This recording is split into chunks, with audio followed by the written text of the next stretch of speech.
কোটা আন্দোলনে দেশজুড়ে চলমান উত্তপ্ত পরিস্থিতি শান্ত হলেও আগুন লেগে আছে নিত্য প্রয়োজনীয় পণ্যের বাজার দরে। আন্দোলন থেকে সহিংসতা, তারপর পরিস্থিতি নিয়ন্ত্রণে আনতে কারফিউ জারি। এদিকে ব্যবসায়ীদের নানান অজুহাতে পণ্যের ধারালো দামে কাটা পড়ছে সাধারণ মানুষ। রাজধানীর কারওয়ান বাজার। কারফিউ শিথিল হওয়া মাত্রই প্রয়োজন অনুযায়ী বাজার করতে উপস্থিত ক্রেতারা, কিন্তু কারো মুখেই যেন কোনো হাসি নেই। কথা বলে জানা গেল পকেটের সাথে মিলছে না দ্রব্যমূল্যের হিসেব। ক্রেতাদের অভিযোগ, বাজারে প্রতিটা পণ্যের দামই অনেক বেশি। এর আগে যে কারফিউ বা যে অবস্থা হলে পরে যেরকম একটা তটস্থ ভাব থাকতো সবার মনে, সেই জিনিসটা কিন্তু আমাদের নেই অনেকেরই। বেরোলে কি হয় না হয়, কোনো বিশেষ কাজ ছাড়া বেরোনোর কথা চিন্তাই করা যায় না। বাজারের পরিস্থিতি যা হওয়ার, সম্পূর্ণ সাপ্লাই কম, দাম বেশি, সবারই মাথায় বা হাত আর কি। আমাদের যারা লিমিটেড ইনকাম তাদের জন্য খুবই চিন্তার বিষয় আর কি। আশা করা যায় যদি শিথিল হতে থাকে হয়তো কমবে। কারণ বাজারে দেখা যায় একটু নেওয়ার মতো অবস্থা আছে। এখানে দেখা যাচ্ছে আলু এমনি নর্মালি 55 টাকা, সেই আলু হয়তো 80 টাকা করে বিক্রি হচ্ছে। আর করল্লা তো একেবারে ছোঁয়াই জানে 100 টাকা 140 টাকা করে এরকম। কাঁচামরিচ তো 200 160 এরকম করে বিক্রি হচ্ছে। সব তরকারি আসলে মোটামুটি খুব যে একটা কেনার মতো সেরকম না। আসলে এরকম হলে তো আমাদের কেনার ক্ষমতার বাইরে না। বাজারে সবকিছু নিজ মূল্য অনেক দাম, 10 টাকা থেকে 20 টাকা কিনতে হইতাছে। অনেক জিনিসপত্র প্রচুর দাম, একটু কমলে হয়তো বা ভালো হতো। তারপরে তো খেতে হচ্ছে, না খেয়ে তার থাকছি না। কারণ আমাদের মতন মানুষ এইভাবে যদি চলতে থাকে তা আমাদের সমস্যায়। ক্রেতাদের বক্তব্যের রেশ ধরে শুরুতেই যাওয়া যাক কাঁচা বাজারের দিকে। সেখানে শাকসবজির বর্তমান দাম দর জিজ্ঞেস করতেই ব্যবসায়ীদের কথায় মনে হবে দাম হয়তো অনেক কমে গেছে।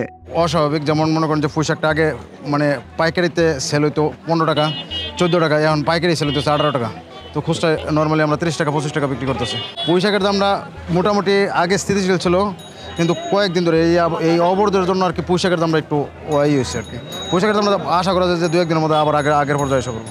লকডাউন আসছিল 2 ঘন্টা আর কি, মানুষজন একটু চাপ বেশি আসছিল বাজারে। চিচিঙ্গা বেচতে আছি 40 টাকা, কাটল বেচতে আছি 60 টাকা, বেগুন বেচতে আছি 70 টাকা, তারপরে গাজর বেচতে আছি 120 টাকা, ওটা বেচতে আছি 100 টাকা, পটল 40 টাকা, তারপরে শসা 40 টাকা। গতকালকে আসছিল 60 টাকা থেকে 70 টাকা পর্যন্ত। আজকে মালের দাম কমে গেছে আর কি, সব মালের দাম। গাড়ি ঢুকছে তো, গাড়ি ঢুকনে মালের দাম কমে গেছে আর কি। কালকে 1 কেজি ভেন্ডি কিনছি 70 টাকা কেজি, আজ 28 টাকা কেজি। তারপরে বেগুন 120 টাকা বেচছে, অনেক বেগুন 80 টাকা কেজি। আর পটল বেচছে আপনার কালকে 80 টাকা কেজি, আজকে হচ্ছে 40 টাকা কেজি। আর ওই যে জালি আছে না, কালকে 60 টাকা করে কিনছে, এটা বেশি আজ 30 টাকা 40 টাকা। আর পেঁপে 60 টাকা করে কিনে এই পেঁপে বেচছে 40 টাকা। খুবই খারাপ, বাজারে কাস্টমার নাই ভাই।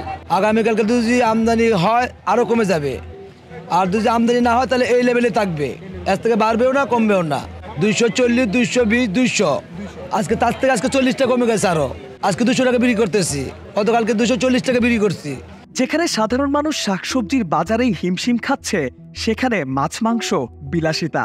তবুও নিরামিষের পর এবার একটু আমিষের খবর নেওয়া যাক। যে কোনো মাছ কেজি প্রতি বিক্রি হচ্ছে 50 থেকে 100 টাকা বাড়তিতে।